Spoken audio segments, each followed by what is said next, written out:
बिस्मिल्लाहिर्रहमानिर्रहीम अस्सलामु अलैकुम। Welcome back to another video. आज की वीडियो में हम बात करेंगे ब्रोफाइल डी सिरप के बारे में, इसके बेनिफिट्स, इसके साइड इफ़ेक्ट वीडियो के अंदर आपको मुकम्मल डिटेल बता दूंगा।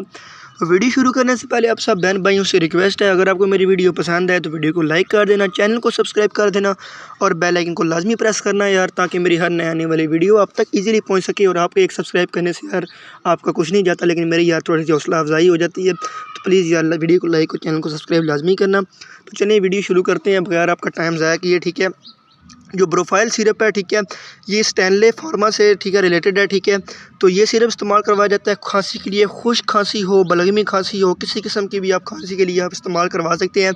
गले की अगर बलगम, जो बलगम वाली खांसी होती है ना, खांसी आती है साथ बलगम आती है, तो वो भी आप उसके लिए भी इस्तेमाल करवा सकते हो। ठीक है, ये आपको हर करीबी मेडिकल स्टोर से इजीली मिल जाएगी और फौरी तौर पे ये आपको आराम देगी। बहुत अच्छी मेडिसन है। ठीक है, लेकिन जब भी आपने मेडिसन लेनी है एक बार डॉक्टर से लाजमी रिव्यू करना है, क्योंकि कुछ मेडिसन कुछ लोगों के लिए नहीं होती। हमारी वीडियो बनाने का मकसद सिर्फ आपको इत्तला करना होता है। ठीक है, तो आज की थी ये वीडियो। किसी भी किस्म की मेडिसिन की इन्फॉर्मेशन के लिए आप मेरे चैनल विजिट कर सकते हैं। तो उम्मीद करता हूँ आपको वीडियो पसंद आई होगी। इंशाल्लाह मिलते हैं अगली वीडियो के अंदर। दुआओं में याद रखिएगा। अल्लाह हाफिज़।